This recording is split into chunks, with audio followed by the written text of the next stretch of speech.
Lift heavy, sleep, and repeat. We call that our life cycle. Made a shirt about it, and it rings true with who we are as a podcast and a group. We are fortunate enough to have partnered with a company who can help us achieve one of those three key elements: Som Sleep.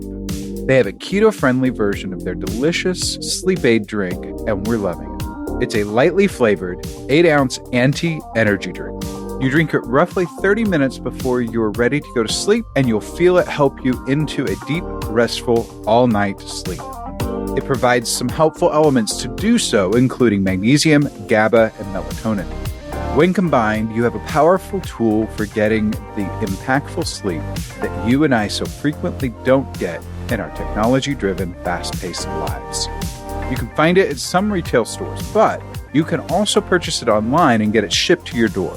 When you do, use discount code TKMC10 and you'll not only be getting 10% off, but you'll be helping support the Keto Man's Club. You can find the link to their website by going to theketomansclub.com. We're thankful to Som for partnering with us, and we hope you'll benefit from the use of their product the way we have so far.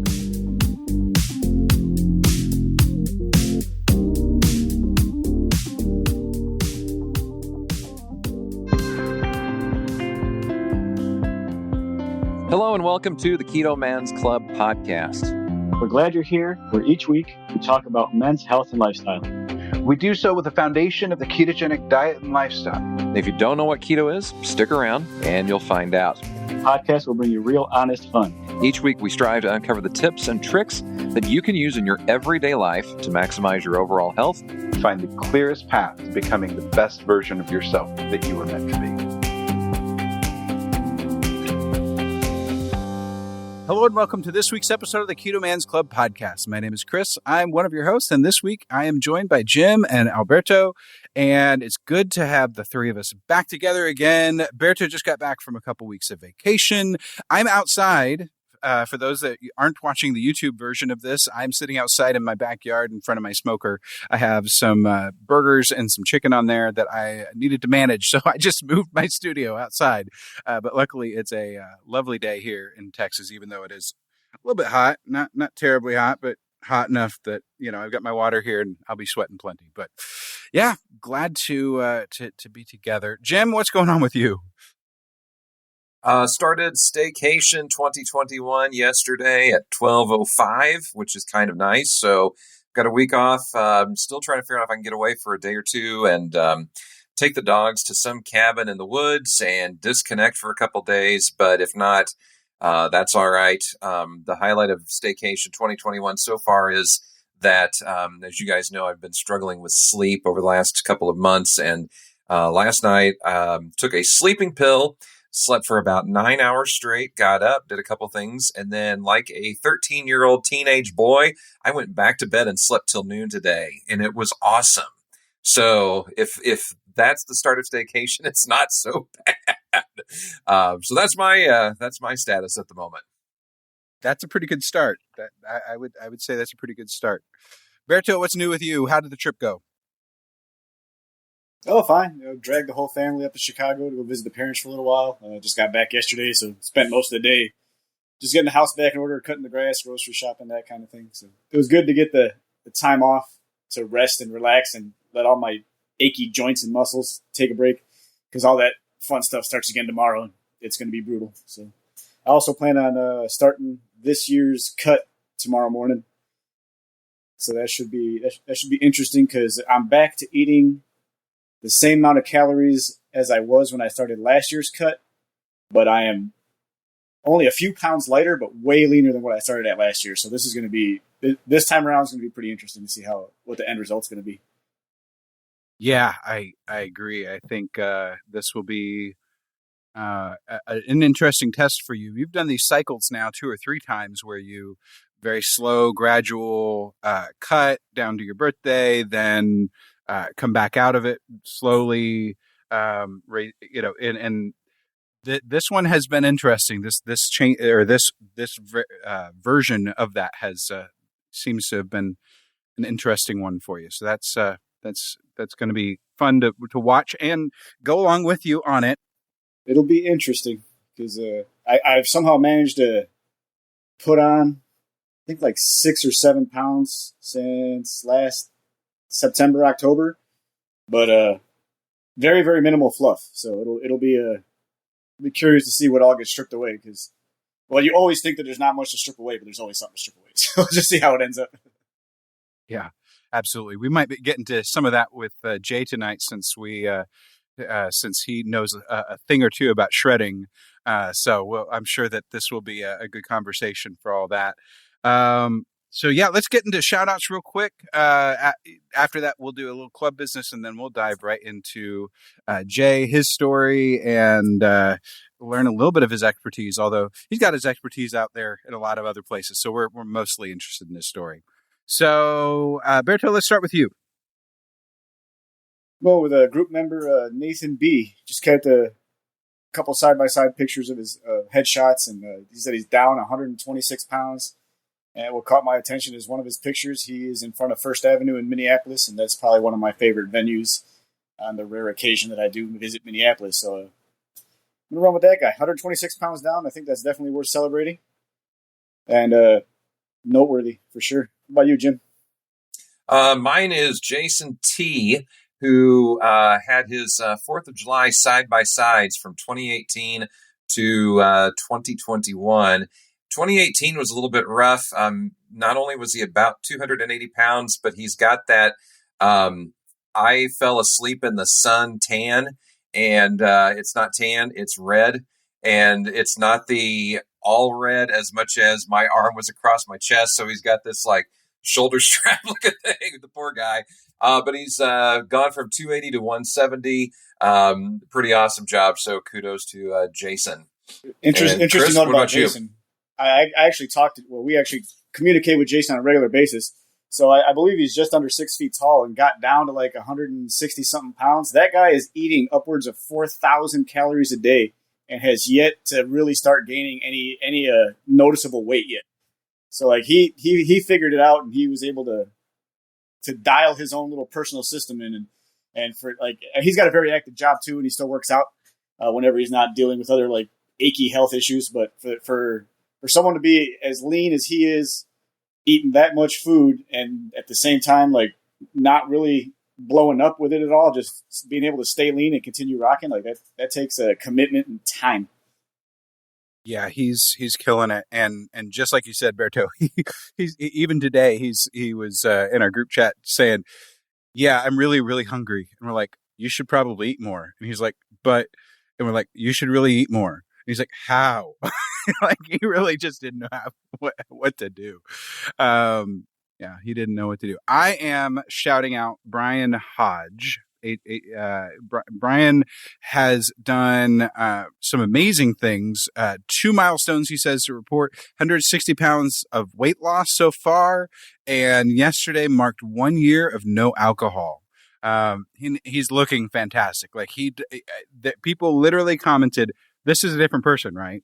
In the comments of his posts. So really and truthfully, an amazing transformation from him, and awesome to see him in the group. And here's to more than a year by the time this airs of sobriety. That's absolutely a stellar thing to pursue.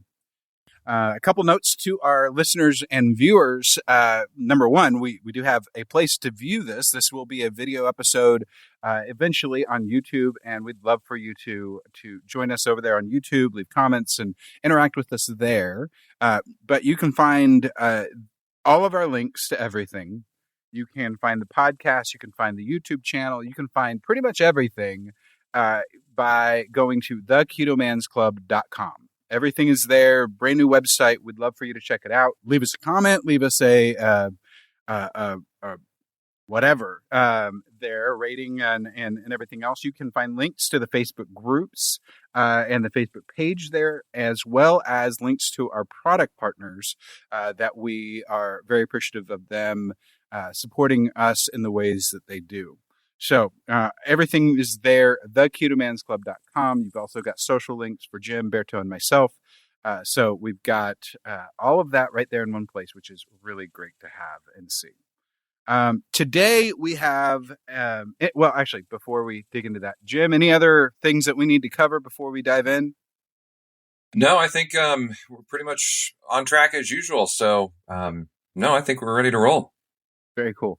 So today we are joined by Jay Campbell, and he's one of those guys that has a crap ton of knowledge in his head, and he is one of the very first, if not the very first, to write a book in modern times about keto and about how it can be used for human health and nutrition and all of that. And so we are blessed to have him join us. I am really interested in your story, Jay, and I want you to kind of introduce yourself a little bit in the way that you would like to introduce yourself, and then we'll dive in from there. Sure. First off, I appreciate you guys having me on in the spirit of gratitude, meeting you guys, Chris, Berto, Jim. It's always an honor for me and a privilege to speak on podcasts, whatever it is we're talking about, because, at the end of the day, we're all unified as human beings. And, my goal is to get more people being instead of doing. So, it's an honor to have a conversation with you guys today here, even if it's just virtually. So, my story is, I don't know even how to really go down my story. I'll give you 100,000-foot summary. I was an ex-college and professional athlete. I had a cup of coffee playing professional basketball a long time ago. I'm 50 years old now, so this was back in 1994. And I played college basketball at a small Division II school, Georgia Southwestern University in Americus. But I was really good. Had a lot of injuries, but like I said, I had a cup of coffee. I played a little bit in Austria in 1994. And then moved out to Southern California, like a lot of people do, to get into acting or modeling or whatever. And I played that game a little bit. I was actually in a couple of movies. I was in the movie Forrest Gump, and I did a lot of also featured extra work for a lot of like big name sitcoms that people would know back in those days. But it wasn't for me. I saw how dark the underbelly of Hollywood was. And so I was like, nope, this is not me. And then, I'm a good person from a standpoint of like building relationships and communicating really well. I made friends in sales, marketing type stuff. And that kind of led me to get into the path of what I was doing, which was marketing and sales. And at 29, I was still playing in competitive men's adult basketball leagues. And I got kicked in the testicles playing, and, bowled over and was like, holy shit, I'm seeing stars, and checked out. And about 2 months later, I started having all sorts of physical deficiencies. I was low energy, just broken down. So I was, really lucky. There's no coincidences, I don't think, in the universe, just synchronicities. I went to a PPO doctor, and he recommended me to see an endocrinologist to get some blood work done. And they did. And I had low testosterone. And the guy was like, you are suffering from what is known at the time as type 2 hypogonadism, which is, there's something going on, probably the kick, whatever it could be. But, I can put you on therapeutic testosterone, and you'll be right as rain in a couple of months. But go home and talk to your wife. At the time, I was not actually married. I was about to be married. I was a month away from being married. I was engaged. And so I spoke to my fiance, my wife to be, and said, hey, you cool with this? And she's like, well, you're a smart guy. I'm sure that you'll be able to get through it and maneuver through it. So anyway, I went on, started using therapeutic testosterone. This is a long time ago, 1999. And it wasn't really as known as it is now today. But thankfully I was working with like a world-renowned endocrinologist. Again, he was Harvard trained, and his name was Dr. Raymond Scruggs. And he did exactly what he said that he was going to do. And, when he wanted to take me off, because I was only 30 years old, I was like, absolutely no, you're not taking me off of this. I feel absolutely amazing. There's no way I could ever see myself not being on this. So, that was, again, 2000, 2001. Subsequently, I became a student, became extremely studious. I was always kind of a nerdy guy in that, I had a minor in molecular biology. And so I was one of those dorks that would like read PubMed and, all the studies that you could find online back then, which was difficult. But if you had a buddy that had a login to to PubMed, you could read them. So anyway, I was reading studies, and there was nothing on therapeutic testosterone, to be honest with you. If you could read Russian or Bulgarian, there was, but I couldn't read Russian or Bulgarian. So I just became really, really studious. I read, whatever was out there. There was a book called Built to Survive. It was written by Nelson Virgil and Michael Mooney. And, their entire book was on like surviving with HIV, right? At that time, everybody thought HIV was a death sentence. So those guys were looking to use anabolic steroids, testosterone, growth hormone, and other things to survive. And so, I took some of the information from that, and, just became really, really studious. And like I said, over like the next 10 years, my friends in my inner circle, I was still in the marketing sphere, would always ask me like, dude, you look so physically, you're so impressive physically. Like, how do you do or look the way you do? And I would always tell people I use therapeutic testosterone. And, I would always get like the look of like, wow, you use steroids? Or then the other people would be like, wow, tell me more. Right. So it was always like the polarity of both of those answers. So eventually got to the point where I was about 41, and some of my good friends in my inner circle were like, bro, you got to write a book about this. You know more about this than any physician.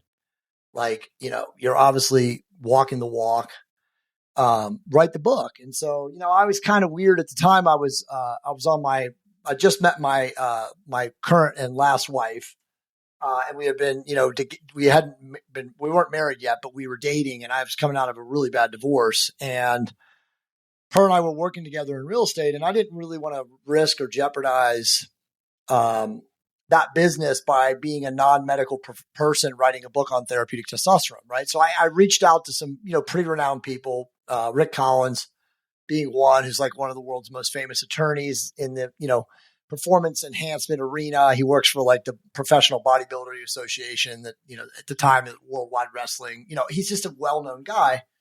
And I sent him my white paper that it wasn't the book, but it was like a working outline, there was some in it. And I said, hey, could you look at this and give me some feedback? And Rick is actually one of my closest friends today. This is a long time ago. This is back in 2014, but he, immediately responded within a day. And he said, look, dude, he's like, I can't guarantee. He gave me a lawyer's answer. He's like, I can't guarantee that if somebody in the Senate's office got a bug up their ass, it wouldn't come after you in some capacity for writing this. But, that's my recommendation. So once he said that to me, I was like, oh, nope, I'm not, I have no arrest record. I've never been arrested or anything. I don't want to put any of that kind of pressure on my business life. So I just shelved it. But luckily I sent that same white paper to Nelson Virgil, the guy that wrote Built to Survive, and in an email. And again, he knew me from Adam, but he responded about 2 months later after I'd shelved it. And he said, look, I don't know who you are, but this book has to be written. He's like, this is profound stuff. How can we talk further? And that was back in, I think, the late part of 2014, or maybe it was the middle of 2014. I don't remember. It was a while ago. So then he subsequently helped me with writing the book, getting it organized, cleaning up places. Cause obviously it's my first book. I'd never written a book, and I was self-publishing too. And I finally launched the book, which was called The Definitive TRT Manual in 2015 in November.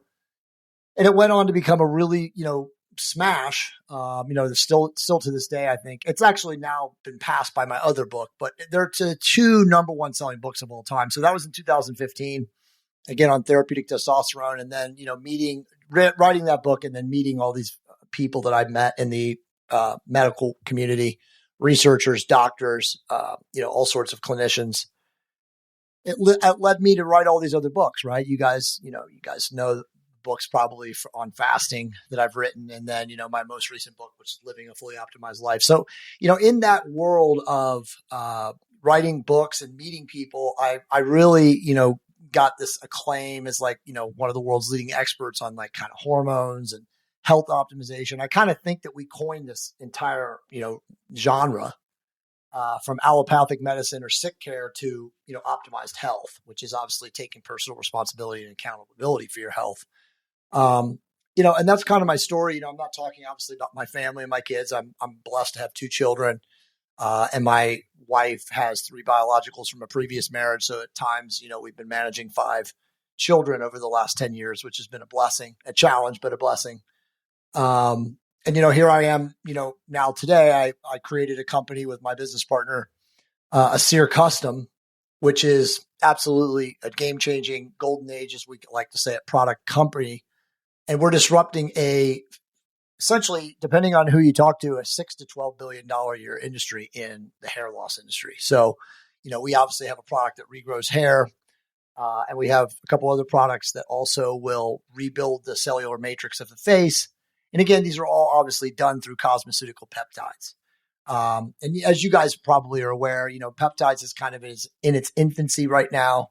in the world. It's mostly known by bros more than it is by doctors. But my business partner happens to be one of the world's top molecular / biochemical engineers and easily one of the top formulators. And so, we've created some products that are absolutely going to change the world, already are.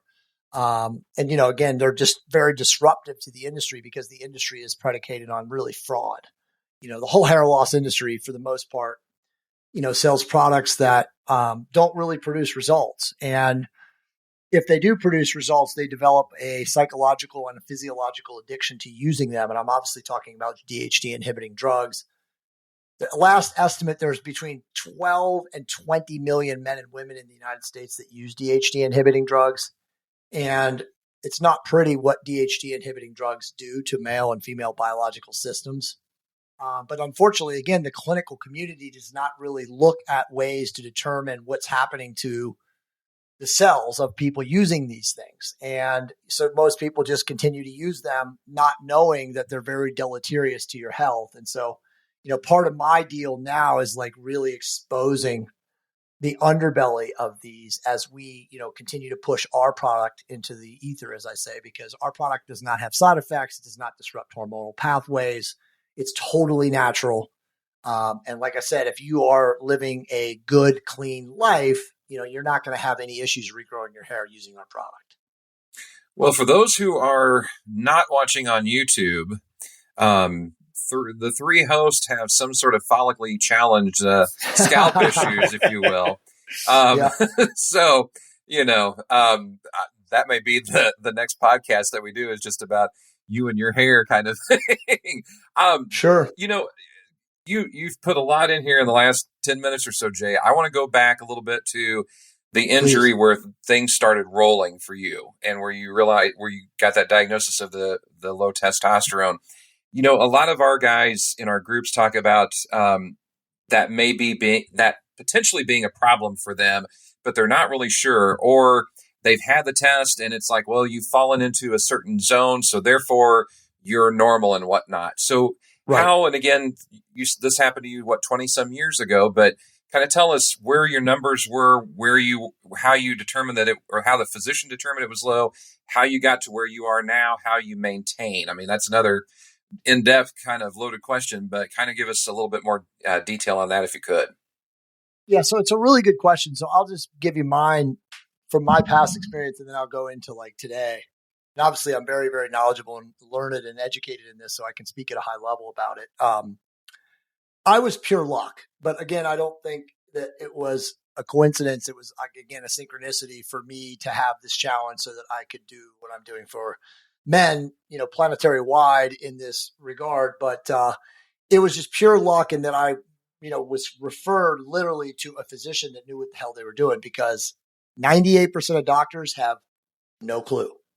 Okay? Yep. I've got one of those in the 98. Who go to these groups and they, go to a PPO doctor or a family care practitioner or a Kaiser doctor, you have less than a 0% chance of getting prescribed therapeutic testosterone. And that is for many reasons, and not to disparage the physicians, but they are not trained in understanding this. There is no standard patient care model for hormone optimization in any medical school anywhere in the world. So I always tell guys, like, you can go to your family care practitioner and get your labs done, and they're going to come back to you and they're say, oh, you're fine. Because A, they don't even know how to read the labs. B, they don't even understand the difference between free testosterone and total testosterone. Free testosterone is the only thing that matters when you're actually measuring whether or not a man, or a woman for that matter, has a deficiency. So, that, as you were saying, they quantify them in these laboratory ranges, which are, again, based on standard mean deviations from the top and the bottom. So it's kind of like a bell curve. And if a guy is like, barely over the line of low, they're like, oh, you're normal, you're fine. But meanwhile, that guy could have a severe deficiency because A, he has extremely low free testosterone. Total testosterone is actually a meaningless number. I could tell you that there's thousands of guys out there, hundreds of thousands of guys out there who measure out at 600, 700 on the total testosterone scale and have a 6 or a 5 free testosterone. And to be optimized, and optimized we would define on this podcast as feeling good and balanced, you got to be minimum 25. So that's like 1/5 the level where you should be to actually feel good. But, just to go back to your question again, literally you cannot, as a man, if you're listening or watching this podcast, and this is going to rule out a lot of guys, because obviously finances come into concern. You cannot go to a family care, or PPO or insurance doctor to optimize your hormones. If you do, you're in trouble. And I know there are outliers. There's guys out there that reach out to me. He's like, hey, bro, I got a family doctor and he writes me a script and I get my insurance to pay for it. Well, okay, you're an outlier. The average dude, if you want to do this right, and again, this goes for women too, you have to seek out a cash pay physician that has an experiential body of work. And they're out there. Unfortunately, again, this is ugly, but unfortunately, a lot of the people that do treat specifically hormones are what I call windmill clinics, and they're worse than a PPO doctor because their job is to have you as a patient come into their office and them to put you on 7 or 8 medications. Okay. Because as they stair step the medications, they make money. Right. But they don't give a shit whether or not they're going to balance you out because they're just looking at you as just a cash, you're just an ATM to them. And so every other guy that comes in or woman that comes into these windmill clinics, as I call them, is going to have the same issue. So you have to do your homework. Obviously, I would recommend, reading my book. I give my book away for free, which, by the end of the show, we'll figure out how guys can get it. I'm also right now in production with building a course on hormones that I can assure you guys is going to alter the planet for men, and ultimately women who want to have their hormones optimized because it's going to be like the place to go. And we're not going to rip people off. It's going to be at a place where anybody can afford it, because this information is critically important. As you guys know, look at the world right now, man.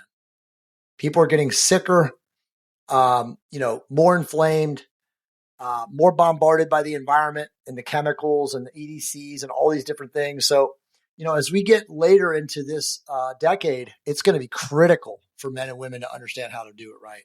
I wonder, Jay, if you have been following me over the last few months, because in a very quick nutshell, I looked into TRT, got my test. I was at around 302, 307, something like that. And so they put me on a very, very minimal dose to start things off. And about 6 weeks in, I was doing 1 injection every 2 weeks. And after 6 weeks, 1 injection every 2 weeks will kill you. Well, it didn't. I'm still here, but it didn't do anything for me. So, because it was, that's the whole point. Like, you're working with somebody who has absolutely no idea what they're doing. Right. So I Zero. After my 6-week blood test, it had gone up to 405, 409, something like that. So, didn't hear from the doctor, and finally, made a few phone calls, and finally they got back and said, well, now you're in the normal range, so you don't need any more. And I said, well, my problem is that I've not experienced any change in anything. So why would I keep doing this if this is supposed to be benefiting me in some way? Well, we're not going to allow you to get any more dose or up your dosage or anything like that. So I stopped after 6 weeks. So I'm back to looking for what you're talking about, of finding somebody that knows what they're talking about. And this was a urologist, but I'm still not overly impressed. They have absolutely no earthly idea. I mean, so just so you understand, the one injection every 2 weeks protocol comes out of a book that was written in Germany in 2003. It's the Nichtag testosterone. I forget the full title of it. I sourced a little bit from that book, but it's absolutely worthless. They don't understand how to optimize men. They are looking, again, if you think about it from a theory standpoint, they're looking to replace, which is, again, a meaningless term in today's day and age, because testosterone is cessating so fast and so hard at such an early age that why would you want to replace something that's going under? You want to optimize, and obviously the people that I work with, and there's tons of doctors out there I can recommend you, so don't worry, you're not without hope. And, COVID, if it did anything good or productive, which it did very little, it did open up telehealth, or, so you can work with pretty much any physician anywhere you want in the country now. There's no real boundaries. Maybe that will close later or soon because, a physician supposedly has to have a license in that state where you're at. But there are various licensing bodies now that will give a doctor a license in pretty much almost every state. Some states will never allow it, like New York and stuff like that. But even in the communist nation of California where I live, it's still, you can still work with a physician pretty much anywhere you want. No, it's interesting, and it doesn't surprise me. I've had my own fair share of pretty serious medical issues just in the IBD world, and so I know what you mean about finding most doctors. I've actually had to fire a few doctors, and I had to do a ton of research where I actually found a doctor that gets me and we get along, and he doesn't speak at me; he speaks to me, which is a big deal. So, and keeping it in the context of this conversation, what are some like red flags? If you go to talk to your doctor, you got to start somewhere. You're probably going to start in the wrong spot, according to you. So, if you go to your doctor, you try to bring up this conversation, and what are some red flags that would tell a person that, okay, this guy's just trying to blow me off or is just giving me the textbook answer? But just you and me now, man. I keep getting knocked off. I think it's a good question. I think the bigger issue is you don't go to your I just call them quacks, but you don't go to any garden variety insurance doctor. You have to go to a specialist.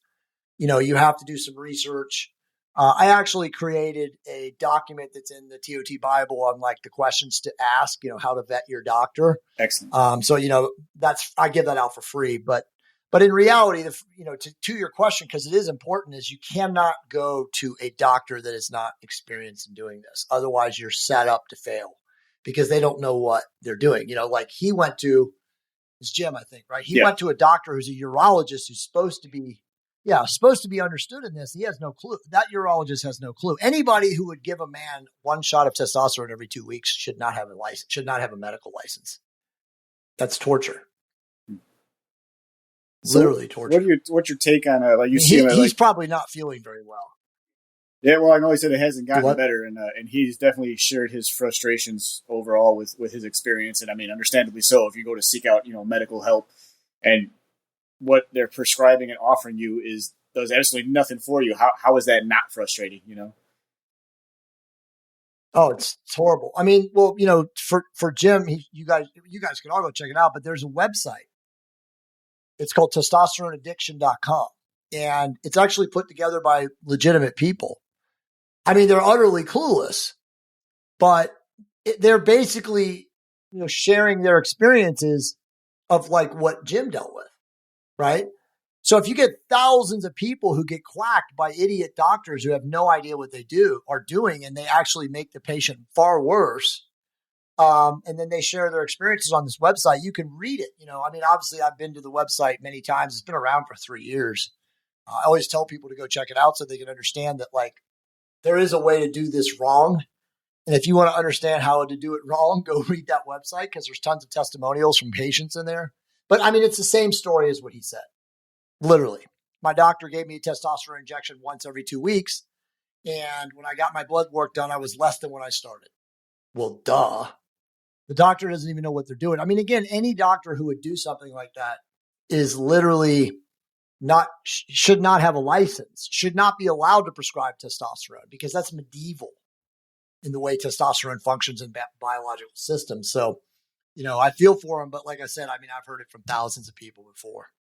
Yeah, unfortunately, it's not exclusive to just testosterone when it comes to, and I'm not, like you said, I'm not trying to talk trash about all doctors, but you got to take a little bit of health in your own hands and take the personal responsibility and make sure you at least find someone that you jive with. You got to make sure you feel that connection, because I went through tons of doctors, and it was this very last doctor, her last comment to me on our very first visit after having just a fantastic conversation. And she's like, well, this is mostly female doctors in this practice. And we do have a male doctor coming if you think you'd feel more comfortable. And I'm like, look, man, we just spent 45 minutes talking to each other. Me and you were on the same page. Male, female, doesn't matter. You're my doctor now, and that's not going to change. So we've been moving forward with that. It's been working out really, really well. But the amount of legwork I had to do to get there was pretty intense. Yeah, you had to do your own homework. I mean, you said it right, Berto. I mean, that's the whole story of this book. It's how do you become the scientist of your own health? You don't have an option. There is no one out there going through your medical records who gives a shit about you, right? Like you alone are responsible for your own health. So, the most that you can do from an educational standpoint to inform yourself and educate yourself before you go to those doctors. I mean, you're going to be better. I mean, again, this document that I created on how to vet your doctor, any man or woman, because a woman can use it too, who reads that document is going to be more informed than 98% of the doctors that they see in the industry. That's not an exaggeration. Again, this is not to disparage physicians. It's just to be true and truthful, which is there is no standard patient care model. The only guys and gals, and there are many women that are amazing at this, who have been practicing for 10 plus years doing this. They have, hundreds, if not thousands of patients. They've been optimizing hormones in various capacities and ways. And so they know how to do this now. And they have, an understanding. There's no templatized way to do this. That's the issue, right? Like I always get into arguments with dumb people who, say to me, science, studies, peer review. And I always laugh and I'm like, do you know anything about peer review? There is not a single study that has ever been done in the history of the earth that can be replicated. Not one, right? And you guys know this because you guys have heard of this. Everybody is N of one. We're all biochemically unique. So what works for Berto is not going to work for Chris. What works for Jay is not going to work for Jim. So you have to experiment and, essentially be a guinea pig on yourself. And, it's what I always tell people.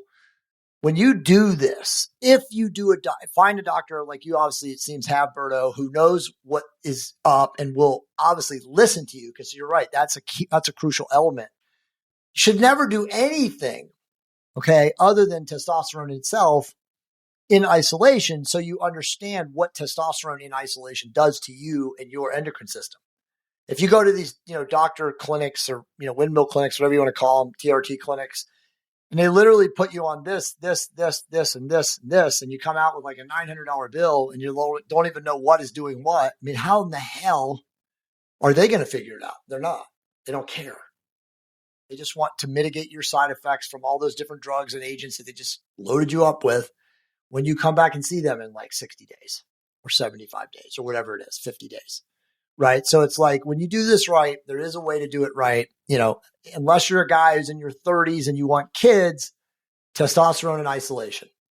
Anybody who tells you otherwise just trying to sell you supplements or pills or agents, HCG, pregnenolone. There's a million different things they can give you. But until they understand what testosterone is going to do in isolation for you, don't waste your money. Yeah. Because until you understand what it's going to do, they're not going to know either. So that's why I always tell guys, especially when you're 40 and you're done having kids, testosterone. Okay. I don't give a shit how you use it. The only ways to do it that are legit are injection or transdermal, which is like, on the skin, a cream. Yeah. Actually, at the base of the scrotum is the best way to do it now because the scrotum is 8 times more permeable than any other skin area on the body. So when you put it there, its absorption is much faster. The half-life of the medication is it simulates natural production. So when you use scrotum cream and you use it like in the morning, every morning when you take a shower and wake up, you're going to simulate your body's natural production as close as you can, even better than injections. Injections are a close second. But for injections, you got to inject at least a minimum of every other day.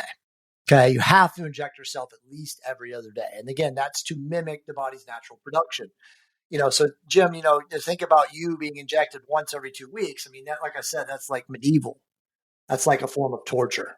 That's like jacking up your testosterone and then crashing it beyond belief. And then, coming back 2 weeks later when you're already crashed to get another one. I mean, it causes so many side effects and symptomology. I'm sure you could go over and over. I mean, I can't imagine how you felt. I mean, I know how you felt, trust me, but I'm sorry that you had to go through that. But, that's unfortunately where we are today. It's incredible. The smart doctors on the planet have all read my book, right? Like if you go to a doctor today and you want hormones, you could actually vet them by saying, hey, look, I'm not working with you unless you're familiar with Jay Campbell's TOT Bible. And the good ones will literally say, I've read it backwards and forwards. It's, on my physician's book back behind me right now, right? But the guys that don't know who it is, you need to run out of that office. And I'm not saying that from a hubristic or an egoic standpoint. I'm saying that from a point of fact, because all the top doctors have read my book. They know, that's like laughable. It is the physician's next reference. That's why we call it the Bible. It has, 870 studies. There's nothing ever put together like that. And it's already old. It's from 2018. So, but it's unfortunate where we find ourselves. But again, as you said, Berto, you have to be proactive. You have to take ownership of this yourself if you're going to go and do this. Yeah, it's just interesting to hear you talk about this, because I've talked about my issues before on other podcasts, and a lot of similarities between what you're talking about and what I went through, and just trying to find my way to health and pretty much having doctors be of little or no use at all for decades upon decades. So finally, I just happened to stumble across the ketogenic diet, which I'll admit was probably more about what I wasn't consuming as opposed to what I was consuming. That triggered all my symptoms. So this is really fascinating, knowing that. And obviously, I knew there's other people out there that were struggling with the same kind of thing I was struggling with. But to hear someone else talk about it with a completely different health problem is pretty eye opening. So thank you for sharing that. Yeah, no, you're welcome. Thank you for giving me the opportunity to. Were you able to hear some of that, Jim?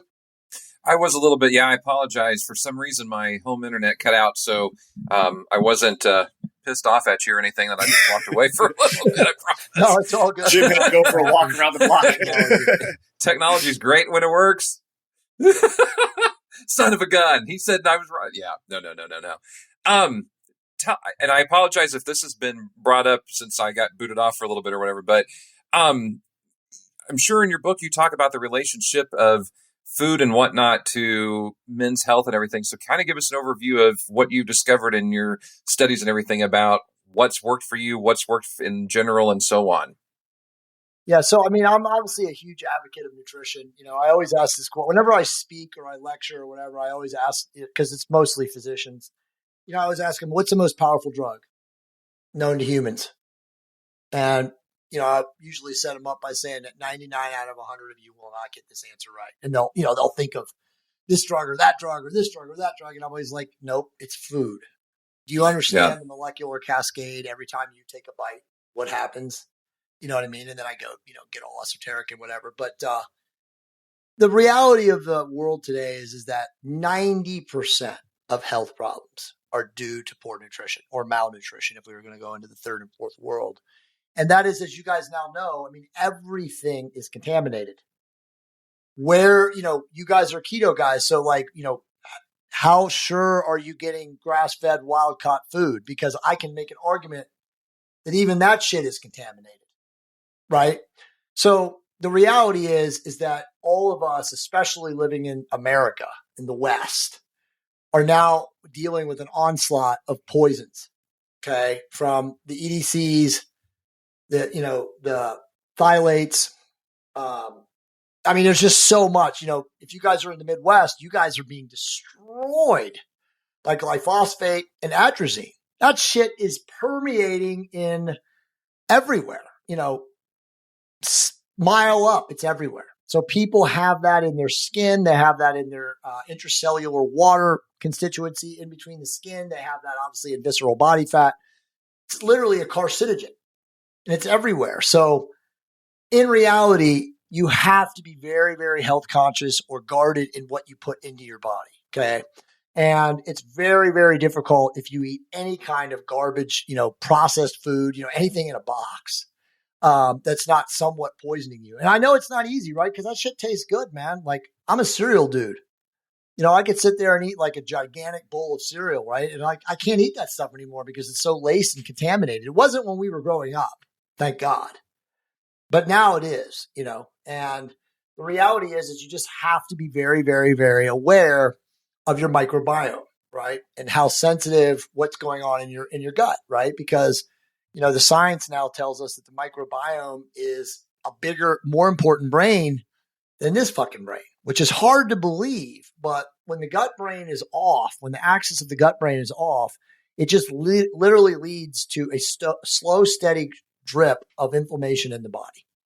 And, the whole entire way the disease state of this planet works is physiologically, we have to be inflamed. And then the inflammation leads to the cellular degradation. And then the degradation causes the diseases of aging, which you guys know them all, right?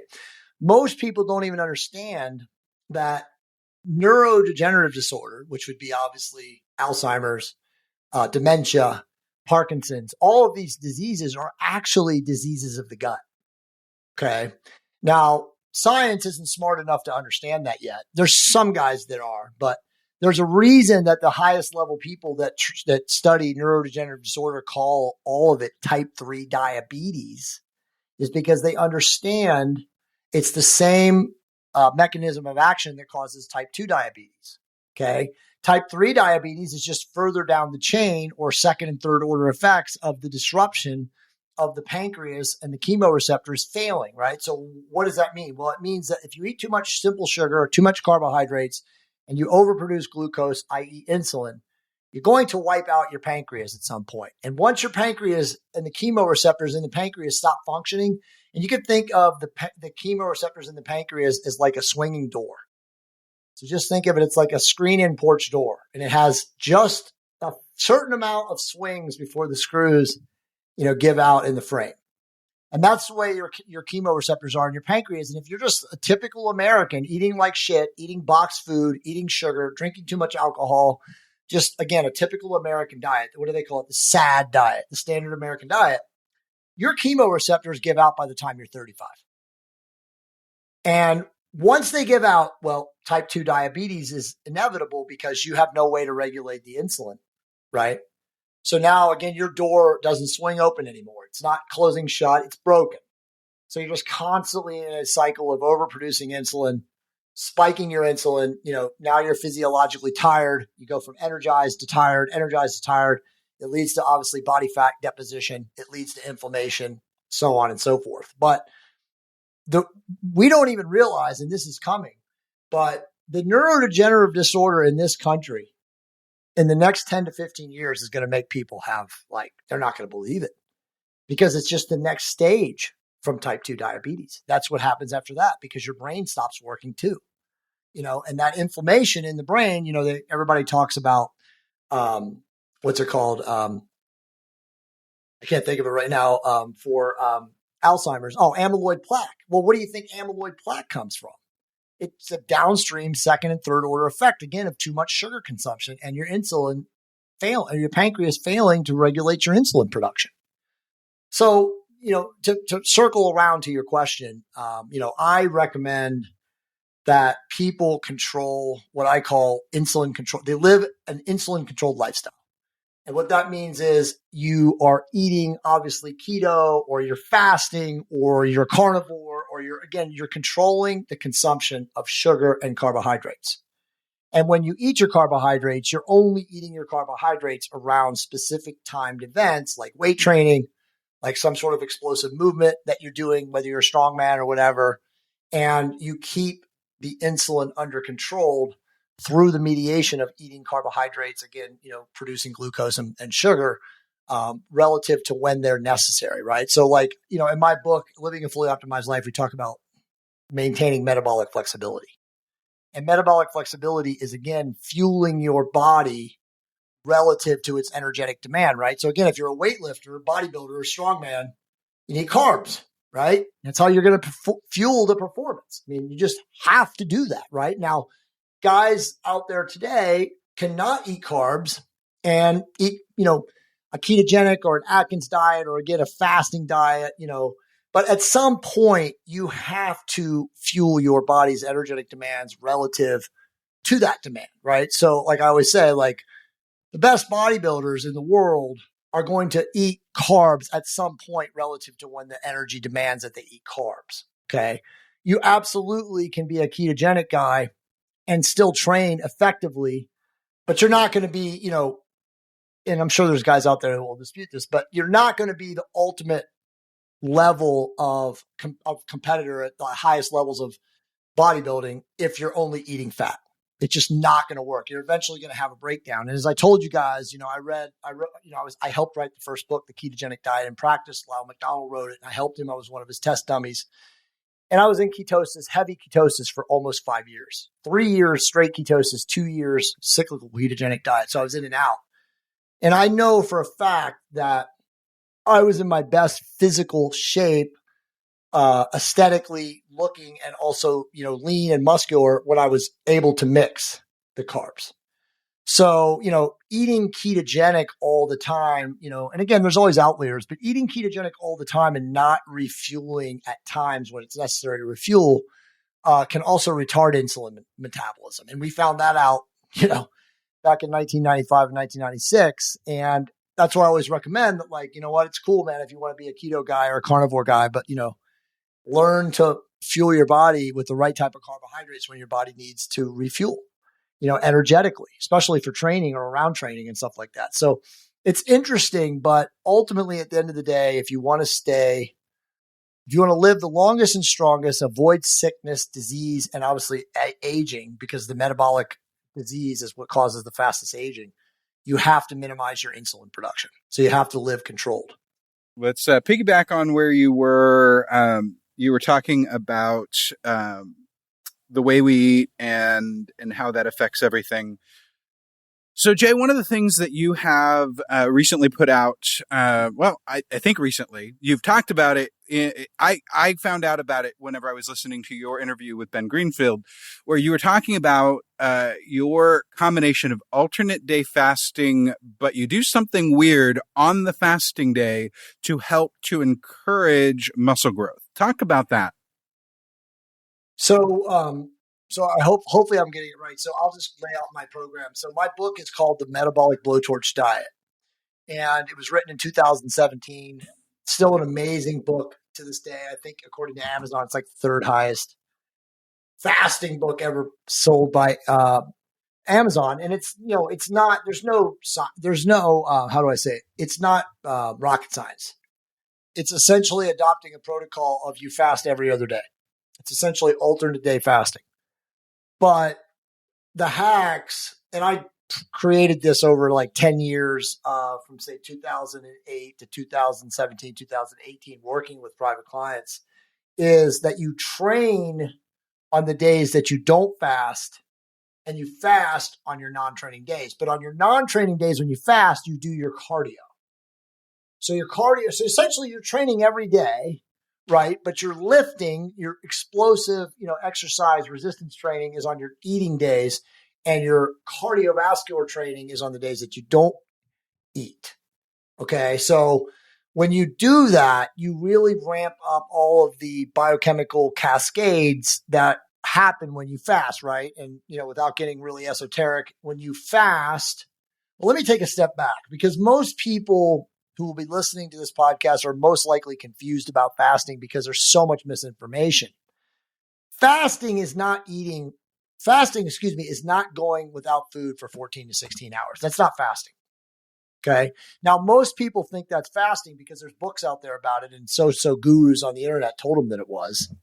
But fasting does not happen biologically / biochemically until autophagy and hormesis happens.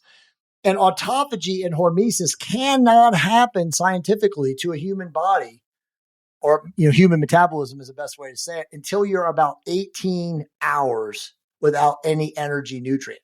Okay.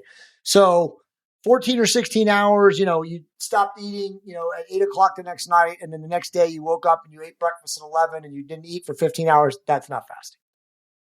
Now, if you extend it to say 3 o'clock in the afternoon and you go 17, 18 hours, it's likely, and you do that over time, right? Your body becomes adapted to that. It's likely now that you are biochemically fasting. Now, to extend your fast to 18 plus hours, and really I like to say, and this is in the book, I say go 20 plus.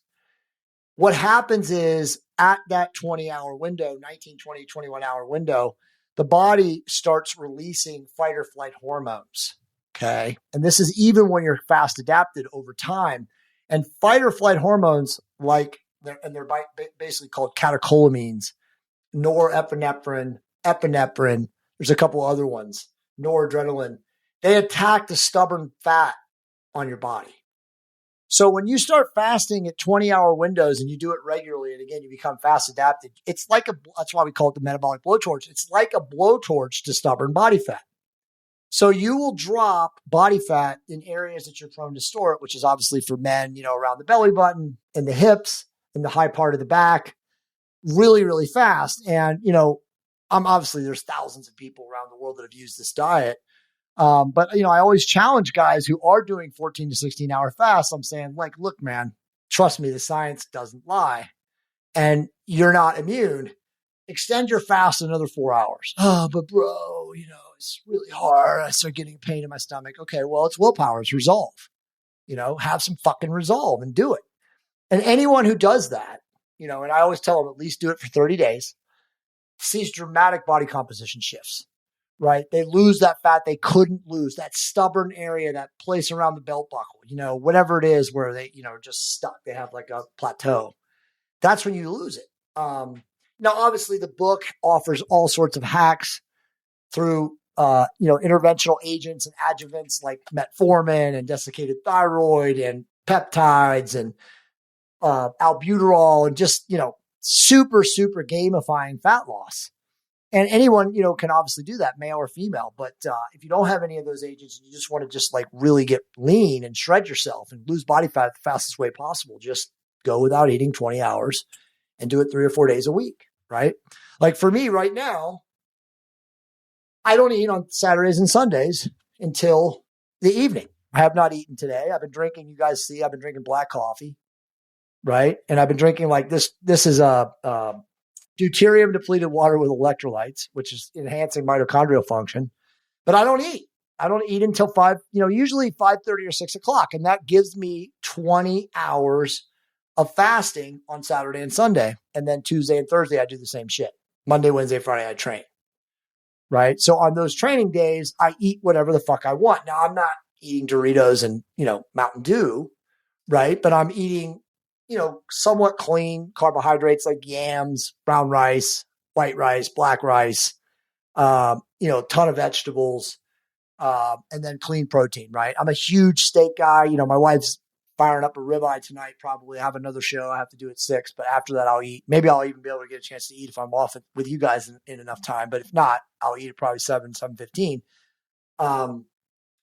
And that's how I roll, on my, I probably eat on my training days somewhat between 200 and 250 grams of carbs. Some days I go higher if I feel like I need it. And then on my non-training days, which again, Tuesday, Thursday, Saturday, Sunday, I barely eat any carbs. Like even this meal when I break my fast will be a fat ass ribeye, medium rare, with like a salad and probably like green beans or broccoli, and if there's no greens, I'll just eat the salad. And then I go to bed. And I will tell you guys this too. And this is coming from research that I've been recently like becoming more and more aware of. And it's kind of a good bonus for you guys and for your community. If we as men would just not fucking eat 3 hours before we go to bed and do that for 30 days, you cannot imagine how much that will improve your metabolic health.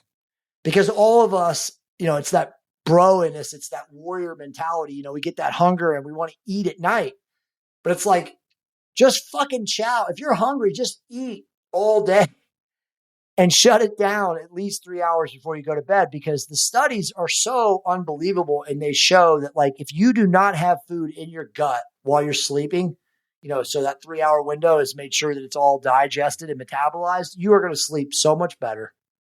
You're going to get rid of inflammation. But the lack of disturbance in the sleep cycle is what blows you away, right? So like, that's what I have been doing since I found this out. It was like mid-May, where I just don't fucking eat, like I'm done eating by 7:45, 8 o'clock. And if I do eat after 8, then fuck it, I'm not going to bed until I have at least 3 hours without eating before I go to bed. Because I'm telling you, take the Pepsi challenge, do it yourself for a week and notice how much better you will sleep. I'm telling you guys, like I've probably broken that deal twice in the last 2 weeks. I ate a bowl of cereal. I was like, fuck this, I'm eating it. And I literally woke up at 3 o'clock in the morning. Like I thought I was going to die. I was like, oh my God, just sat on the toilet. Like, I cannot believe I did this to myself. Right. Because your body is becoming that much more regulated to treating it in that way. But we are all, as men, we eat too late. And then we go to bed and we lay there. We wonder why we can't fucking sleep well. And it's because your body is digesting food, especially keto guys and carnivore guys. I mean, we eat so much fucking meat, especially red meat, and that takes time to be deaminated by the liver and digested. So if there's one tip, I always say now, and I used to just tell people stop eating carbohydrates after 6, and that's a great tip too. But now, literally, do not eat food 3 hours before you go to bed, and try to do that for a month. And I'm telling you, if you do that for a month, you'll never, ever go back to doing it again. You might break the cycle a little bit like I just did, but I'm like, whoa, I will never do that again. Because you just feel better and you sleep deeper. You're not waking up 3 times to take a piss. You know what I mean? So it's like that. I mean, these are just simple things to employ, but much harder to actually engage and execute. I am pretty certain that we would be able to monopolize your time for 3 or more hours with all the stuff that we could get into with you. And I appreciate it, man. Maybe you guys we'll have me on anytime. Absolutely. We'll have you on again so that we can dive into some of your mindfulness stuff, because that's really what you said that you're more passionate about these days. And definitely totally, man. Like this stuff is it's cool because I don't do this that much anymore. So when I get an opportunity like I have today, it comes up and it flows. But yeah, man, most of my jam now is spirituality and consciousness. That's what I really enjoy talking about. Yeah, we could definitely get into that because that's not something we often get into on this podcast. But mental wellness, mental and spiritual health is another aspect of health that we definitely sometimes, actually oftentimes as men, neglect. And so definitely we can get into that at a later time on another podcast. We'll do that. Let's close out for now. I don't think, Jim, Berto, are there any other pressing questions applicable to today's conversation that we need to ask? No, I took a lot away from it. And like I said, I'm starting to cut tomorrow. I do this every year. Like right my birthday's the end of August, so I'll start like a little miniature bodybuilder style cut just to lean out as much as possible and look good on my birthday. And I'm gonna, I don't know, just a couple of random things you said. The 3 hours before bed. I don't know about the alternate day eating thing. I got to think about that one because I love eating. But I'm definitely gonna be looking up that book, and I'm gonna do the 3 hour thing for sure. That one's easy enough. Yeah. You'll just, it's not just the fact that you'll digest your food better. You'll just feel better. Like it's unbelievable how much better your sleep is. And you'll notice in 3 days, literally in 3 days, you'll be sleeping better and you'll be like, damn, but again, it's not easy to do. You really, really have to have resolve, and you really have to be intentional that you're not going to eat, so, it makes your diet, as far as when you eat, like you time your meal frequency a little bit more fastidious. You're going to be looking at that time like, okay, if I go to bed at 10, then I know I can't eat after 7. If I go to bed at 11, okay, I got till 8, right? But it's like I said, you need 3 hours of digestion. Well, I've got Amazon pulled up with the Testosterone Optimization Therapy Bible in front of me too. Yeah, but don't buy it. Don't buy it because I'll just give you the PDF for free. Oh. So you guys, your audience can just go to jayccampbell.com/free books. And you can download both the Bible and the Metabolic Blowtorch Diet. So you guys can look them over and get both of that stuff. So anybody can. I just give them away for free. Awesome. Thank you. That's fantastic. Absolutely fantastic stuff. And I think I didn't get to chime in because of technical issues during that time, but I've been on TRT now for 4 years. I am one of the very few that lucked out and found a one of those situations in a urology office where you've got a doctor overseeing several practitioners. And so my practitioner's actually up on this, and he actually works on me, and he, and then I'm also armed to the teeth because I found a Facebook group that I won't advertise on here, but they're on their game, and they know a lot of what you are relating to us. And they help me be able to go into that office and be able to say, okay, this is what I'm needing. And he's like, okay, cool, we'll do it. That's awesome, Chris. Yeah. So when the guys that watch this download the book, if they want the PDF of the questions to ask your doctor, just have them email my team. It's contact@jayccampbell.com, and one of my team members will send the PDF to ask the questions because that's really good. Yeah, for sure, Jim. You could use that right now when you go to your next doctor. And I absolutely send me an email. When we're off air, I won't put my email, but you guys have my email. But just send me an email, and I'm happy to recommend you to a doctor. Thanks, Jake. Much appreciated. Thank you so much. Okay, well, I think we're going to go. Well, actually, no, sorry. One last question that we always ask everybody. What is your favorite keto meal, but the answer cannot be steak?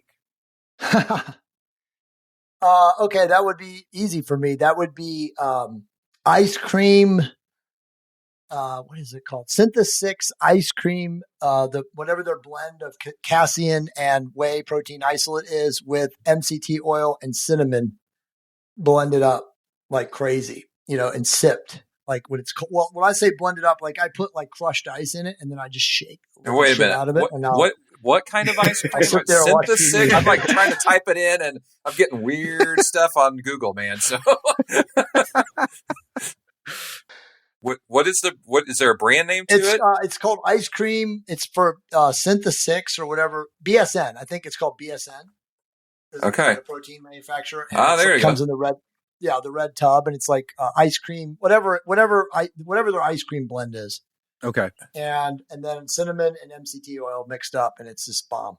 Absolutely bomb. Okay, gotcha. So that's actually, I would add bonus question.